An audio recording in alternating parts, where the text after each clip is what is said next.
My parents sold my car to fund my sister's destination wedding, so I drove away in her dream honeymoon car and never looked back. I'm a 25-year-old guy. And my car wasn't just a vehicle, it was freedom, pride, and the one thing in my life that I truly owned.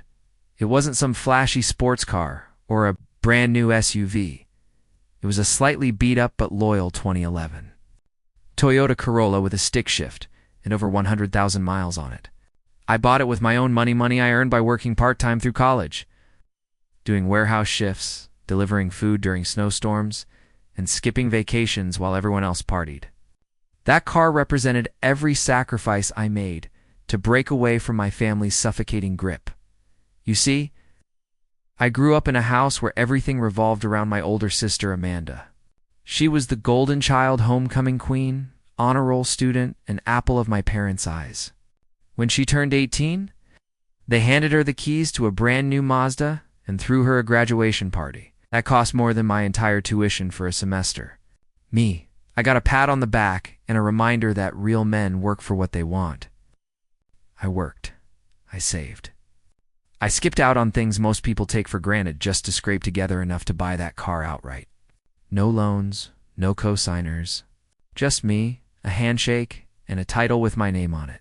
And when I drove it home, I remember parking it in the driveway and just sitting there in the driver's seat for a full minute, hands on the wheel, trying to process what it meant, because that car wasn't just mine, it was mine without them. For the first time in my life, I had something they couldn't twist, take, or controlled, or so I thought. If there's one thing my parents love more than Amanda, it's showing her off.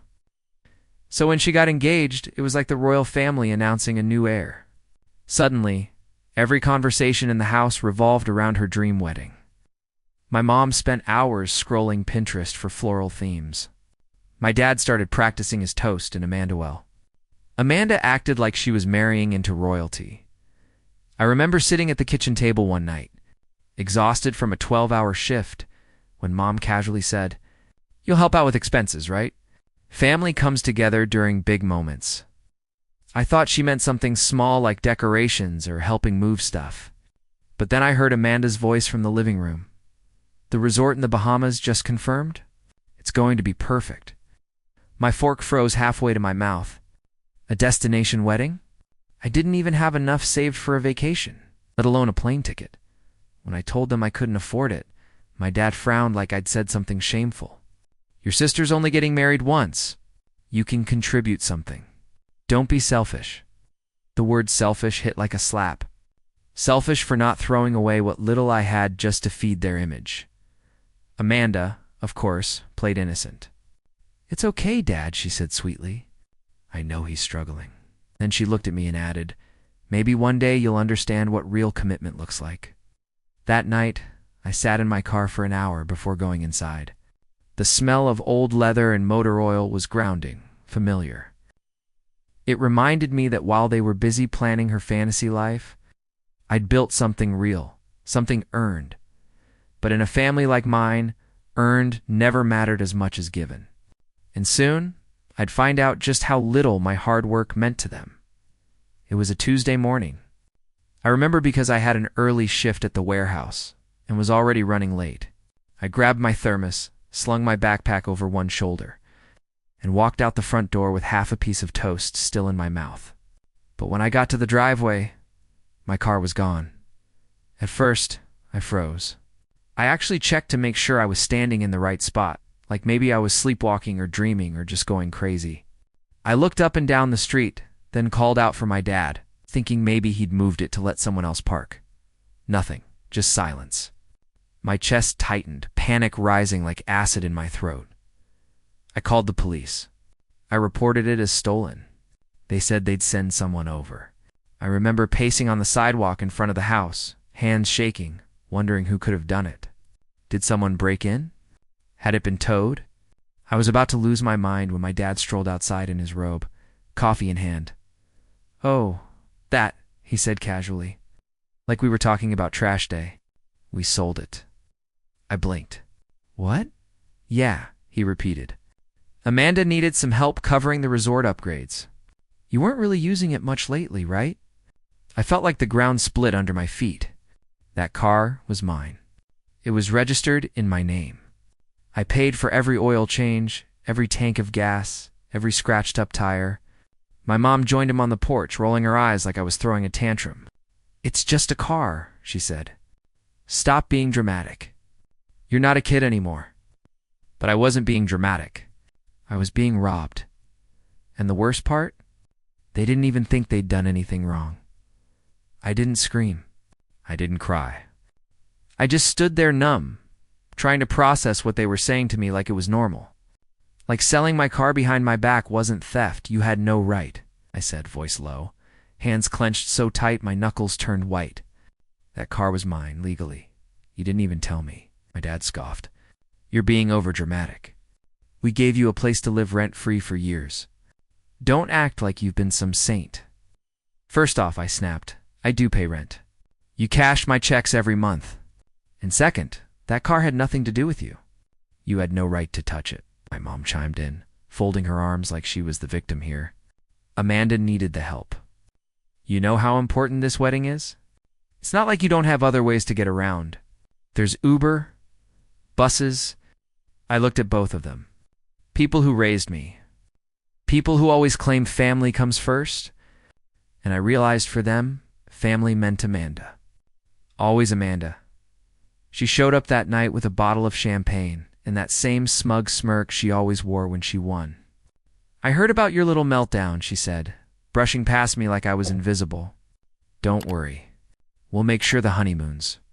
Extra special thanks to your donation." I winked. Something inside me cracked. Like a small part of my soul just peeled away and left a hollow space behind. I went back to my room that night, stared at the now empty driveway, thought, they've taken the only thing I had left that made me feel free. And somewhere in that silence, a new thought crept in, quiet, cold, and steady. Maybe it's time I take something back. A week passed. I barely spoke a word to anyone in that house. I went to work, came home, kept my head down, but inside, something was building. Something sharp, cold, focused. Then one night, while scrolling through Instagram during my break, I saw Amanda's post, a boomerang of her spinning with her arms, outstretched next to a sleek white convertible with the caption, "My dream car for my dream honeymoon." He really is the best fiancé ever, that car. It wasn't just expensive, it was obnoxiously expensive. Amanda had always been obsessed with that exact model. She talked about it constantly when we were younger. Like owning it would finally confirm her main character energy. Apparently, her fiancé had leased it as part of a wedding gift. And suddenly, something shifted. They sold my car I earned, scraped for. Oil-stained car to help her fly first class and ride around like royalty. She got to live the fantasy while I stood outside bus stops in the rain. She got her dream. Mine got auctioned off like scrap. But now her dream car was parked right in front of my parents' house. Every time I came home, it was there, gleaming, shining, untouched, waiting. It wasn't hers yet. The honeymoon hadn't happened. And every time I walked past it, I couldn't help but glance at the passenger door handle. I wondered what it felt like to grip the leather wheel. I imagined how it would hum under me, how the engine would growl with just the right amount of pressure. I started working more night shifts, saving again. Not just money, but intention, patience. Because if that car symbolized Amanda's perfect life, then maybe it was time she felt what it was like when someone took something she loved. And this time, she wouldn't see it coming. It happened by accident. Or maybe fate. I'm not sure anymore. I was grabbing a drink from the garage fridge, something I'd done 100 times. The house was quiet. My parents were out with Amanda for a final dress fitting, and I was alone for the first time in days. As I reached into the drawer where my dad kept random junk duct tape, spare screws, old keys, I saw it. A sleek black key fob resting right on top of a pair of sunglasses. At first I didn't believe it. I picked it up, turned it over, and pressed the unlock button out of pure curiosity. A soft beep-beep echoed from the driveway. I stepped outside, heart pounding, and there it was, the white convertible. Its taillights flashing, like it had been waiting for me. I walked up slowly, opened the door, and slid into the driver's seat. The leather was ice cold against my back. The smell was clean, like new plastic and overpriced perfume. I sat there with both hands on the wheel, eyes closed, barely breathing. I hadn't driven in weeks. My car was gone. My independence stolen. But this was something else. I didn't start the engine. I didn't move an inch. I just sat there, letting the feeling soak in. Amanda's dream car. Amanda's fantasy. Amanda's symbol of status, perfection, and having it all. And the keys? Just tossed in a drawer like a spare charger. Like it was nothing. That's when I knew. This wasn't just about revenge anymore. It was about balance. I slipped the fob into my jacket pocket and walked back inside, silent. Heartbeat steady, like a countdown ticking in reverse. They took my freedom without blinking. Now, held the keys to theirs. The first time I took the car out, it was just a test. Midnight. Streets empty. I slipped outside like a ghost, key fob in hand, nerves fraying at every step. I sat behind the wheel, started the engine. And the purr of it was so smooth I almost forgot to breathe. I didn't go far, just down the coast for an hour, nowhere crowded. The wind roared with the top down, and for the first time in weeks, I felt something again. Control, power. The second time I went a little farther. Left the city line. Took the back roads. I'd drive with music low, headlights soft, tires kissing the pavement like they knew they were carrying something stolen. But I was careful, wiped down everything, checked the mileage, cleaned the tires before returning it to the driveway. It became my little ritual, my silent rebellion. Then one morning at breakfast, Amanda said, "Hey babe, did you drive the car yesterday?" Her fiancé shook his head. "Nah, I haven't touched it since we parked it." Amanda frowned. "Weird. I swear the seat feels different." I kept my face blank, spooning cereal like I wasn't the ghost in her machine. The next few nights, I tested how far I could push it. Windows down. Louder music. I let myself enjoy it. I wasn't joyriding, I was reclaiming. Every mile felt like a repayment. Every turn was me carving space back into the world that they stole from me. But deep down, I knew this wasn't sustainable. Eventually, someone would notice. A camera. A tracker. One dent. One smudge. But still, I couldn't stop. I didn't want to stop, because for the first time in a long time, I felt seen. Even if no one knew it was me. Yet it all came crashing. Down the week before the wedding, Amanda's. Dress fitting got delayed because her custom gown, of course flown in from Italy, was held at customs. Then the beach resort emailed saying a construction crew was putting up scaffolding right next to their ceremony spot. My mom cried like someone had died. Amanda threw her phone across the living room screaming, "This is supposed to be perfect." I kept my distance, trying not to get sucked into the spiral. But then Amanda noticed something. A scratch, barely visible on the rim of her precious white convertible. Probably a rock, or maybe her fiancé brushed a curb, but of course, it was him. That's all it took. One whisper. One seed of blame. My mom stormed into my room like she was about to deliver a verdict. "Did you touch her car?" "No," I lied calmly. But I could feel the heat rising in my neck. Amanda burst in next. "You're jealous, and everyone knows it. You're bitter because no one ever gave a damn about your rust bucket of a car." Oh. Then my dad stepped in, not to defend me, but to pile on. "After everything we've done for you, you still find ways to ruin things. Maybe it's time you found somewhere else to stay. We can't have this kind of negative energy around Amanda's big day." That was it. The words I always feared but never truly believed I'd hear. Get out. I didn't argue. I didn't beg. I just nodded. My chest was hollow. My throat felt like sandpaper. I packed my bag that night with the bare essentials. I sat on the edge of my bed. Looking out the window at Amanda's dream car gleaming under the porch light, they blamed me for ruining her wedding.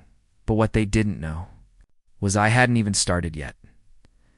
The morning of Amanda's wedding, the house was eerily quiet. No yelling. No footsteps. Just a silence so thick it felt like it was holding its breath. Everyone had left hours ago for the beach resort. My parents, Amanda, her fiancé, even the extended family. The house, for once, was mine. I stood in the kitchen sipping black coffee, staring out the window at that blindingly white convertible sitting in the driveway like a throne waiting for its queen. Only today, she wouldn't be the one driving it. I walked upstairs, grabbed my backpack, already packed from the night before, and pulled out the key fob I'd kept hidden under my pillow. My heart wasn't racing anymore. No adrenaline. Just calm, focused, certain. I walked outside, opened the door, and slid behind the wheel. The leather seat was still warm from the sun. I started the engine, and the soft purr felt like a promise. This wasn't a joyride. This was an exit. I pulled out of the driveway slow, respectful. I didn't peel out. I didn't make a scene. I just left. Past Amanda's wedding venue on the highway without even turning my head. Drove past signs for the beach, past everything I knew, into the open road like the future was finally mine to build. No goodbyes. No explanations. I remember looking in the rearview mirror one last time, watching the skyline of my hometown fade behind me. For the first time in years, I didn't feel like dead weight in someone else's story. I felt free. Not because I had Amanda's dream car, but because I was finally driving my own ending, and I had no plans of ever turning around. 3 days later, I was eating gas station ramen in a motel room 2 towns over when my phone lit up like a Christmas tree. First, it was a text from a cousin, bro. Did you really take her honeymoon car? Then the screenshots started flooding in. Amanda had gone nuclear on social media. A carousel of teary-eyed selfies and rage-fueled captions. My brother stole my honeymoon car. He ruined the best day of my life. This is what happens when toxic people live in your shadow. The comment section was a battlefield. Half the replies were her followers offering pity, calling me ungrateful, a parasite, the jealous loser brother. The other half strangers. Friends from high school were asking real questions. Didn't his parents sell his car for her wedding? Sounds like he was just taking back what was his. Ow. I didn't say a word. Not to anyone. I didn't answer texts. I didn't open my family's calls. I just sat there in silence, watching the public version of our family unravel in slow motion. My mom left a voicemail. It started with sniffles and ended in fury. You've embarrassed us, humiliated Amanda. Never be welcome here again. Good. The convertible sat outside the motel like a statement in chrome. I kept it spotless, never reckless. I wasn't joyriding anymore. I was owning it. I found a small job at a mechanic shop nearby. Cash under the table. Just enough to keep moving, no destination, no plan. Just the road, the hum of the engine, and the feeling of not needing permission anymore. Amanda wanted a storybook wedding. She got a headline instead, and me. I got peace. Even if it came wrapped in fire. It took about 2 weeks before Amanda tracked me down. I don't know how. Maybe she used Find My iPhone. Maybe my mom bribed someone. Maybe a mutual friend ratted me out. Doesn't matter. What matters is that she showed up unannounced. Pulling into the dusty parking lot of the mechanic shop like she was royalty visiting a slum. She got out of the Uber in heels, sunglasses too big for her face, and that same entitlement she'd always worn like perfume. I was on my lunch break, sitting on the curb with a sandwich in one hand and grease on my shirt. She walked right up to me like I owed her the world. Where is my car? I didn't flinch. I didn't stand up. I just took another bite of my sandwich and said, You mean the one you paid for with the money for my car? Her face turned red. That was a gift. You're sick? You know that? You've always been jealous, always wanted what I had. I stood up then, slow and calm, pulled a folded paper from my jacket, and handed it to her. It was a notarized bill of sale. I'd paid off the remaining lease using my savings from the extra shifts I'd picked up, filed the paperwork, and legally transferred the car to my name. Every cent accounted for. Every form signed. This car is mine, I said. It's not stolen. It's not borrowed. It's paid for. Just like mine was before you and your wedding swallowed it whole. She stood there shaking, lips parted like she didn't know what to say for the first time in her life. Then she slapped the paper out of my hand, turned around, and stormed back to the Uber. She didn't say goodbye, didn't need to, because that was the last time I ever saw her. Months later, I'm still driving that convertible. It's mine.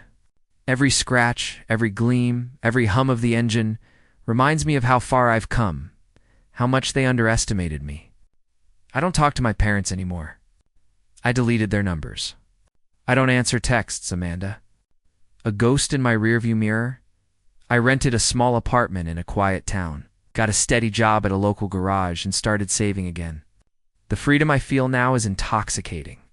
I can take the long way home if I want, stop for coffee at sunrise, or just drive for hours with no one telling me what to do, no one judging what I earned. Some nights, I think back to that driveway, to the empty spot where my first car used to be. I remember the sting of betrayal, the lectures, the glares, the smug little winks from Amanda. And I smile.